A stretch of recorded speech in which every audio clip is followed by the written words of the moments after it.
মানুষ কতটা নির্দয়া, মানুষ কতটা নিষ্ঠুর হলে এমন কাজগুলো করতে পারে। সত্যি আমরা সমুদ্র সৈকত বলেন, চট্টগ্রাম সি বিচ বলেন, যে কোনো কুয়াকাটা সমুদ্র সৈকত বলেন, আমরা মূলত দুইটি কারণে গিয়ে থাকি। একটা হচ্ছে প্রশস্তির জন্য, আর একটা হচ্ছে মনের আনন্দে কিছু উল্লাস করার জন্য। তো এই আনন্দের মধ্যে আমরা দিন দিন অমানবিক এবং অমানসিকতার পরিচয় দিচ্ছি।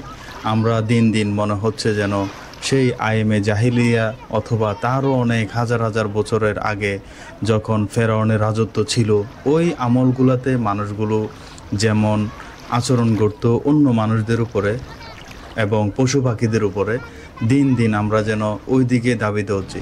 এই যে টমটমগুলো দেখছেন, এগুলো ইঞ্জিল চালিত। এগুলো দিয়ে আপনি যত দূর যাবেন, যতক্ষণ সমুদ্র সৈকতে চড়বেন, ততক্ষণ আপনার ভালো লাগবে। দেখতে সুন্দর এবং পরিশ্রম কম, এটা বেদনাদায়ক নয়। কিন্তু এই যে দেখেন আমরা কতটুকু নিষ্ঠুর মানুষ। এই যে পশুগুলা, ঘোড়াগুলার শরীরে কিছুই নেই, অথচ আমরা মানব জাতি, পৃথিবীর শ্রেষ্ঠ জাতি আমরা। এই মানব জাতি হয়েও আমরা কি করতেছি? এই পশুদের উপরে নির্যাতন, অত্যাচার করতেছি। আমরা সমুদ্র সৈকতে আসি একটু আনন্দ করার জন্য, অথচ আমরা নিজে না বুঝেও পশুদের উপরে নির্মম অত্যাচারের কারণ হয়ে দাঁড়াচ্ছি। আমরা যদি এই টমটমগুলোতে না উঠি, আমরা যদি ইঞ্জিল চালিত গাড়িগুলোতে উঠি, তাহলে এই টমটমগুলো ধারাবাহিকভাবে আমাদের থেকে একদিন বিলুপ্ত হয়ে যাবে। আর সেটাই উচিত, কারণ আপনারা সরাসরি যখন দেখবেন এই ঘোড়াগুলোর দিকে, সত্যি আপনার চোখ থেকে জল চলে আসবে।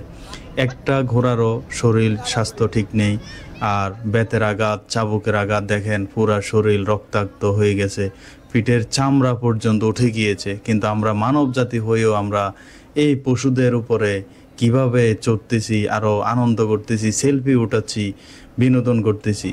আমার একটা রিকোয়েস্ট থাকবে, আপনারা এই টমটমগুলোতে চড়বেন, যেগুলো ইঞ্জিন চালিত, এগুলোতে চড়বেন। আর আপনি যদি একজন বিবেক সম্পন্ন মানুষ হয়ে থাকেন, আপনার যদি অন্তরের মধ্যে বিবেক বোধ থেকে থাকে, তাহলে দেখেন এই ঘোড়াগুলোর দিকে তাকানোর পরে এই টমটমগুলোতে আপনি কিভাবে উঠতে পারেন। আমার এই জিনিসটাই বুঝে আসে না। জীবনে আমি কখনোই এগুলোতে উঠি নাই। আপনাদের কাছে একটাই আমার আকুল আবেদন, আপনারা কখনো সমুদ্র সৈকতে যখন আসবেন, এই বালির মধ্যে এইসব গাড়িগুলো ঘোড়া অনেক কষ্ট করে টেনে নিয়ে যাচ্ছে, মাঝে মাঝে অনেকে হাতে টেনে নিয়ে যাচ্ছে। যাদের এগুলো চড়ার শখ বা আশা, আপনারা এগুলোতে না চড়ে ইঞ্জিল চালিতগুলোতে চড়বেন।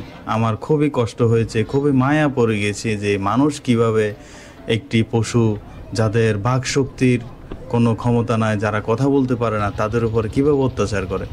এই গাড়িগুলো দেখেন, গাড়িগুলো অনেক মজবুত এবং আপনার চলাতেও আনন্দ দিবে, বাতাস অনুভব করতে পারবে। আমার এই ভিডিওটি ভালো লেগে থাকলে অবশ্যই শেয়ার করে দিবেন। আজ এই পর্যন্তই। চট্টগ্রাম সি বিচ থেকে ধন্যবাদ।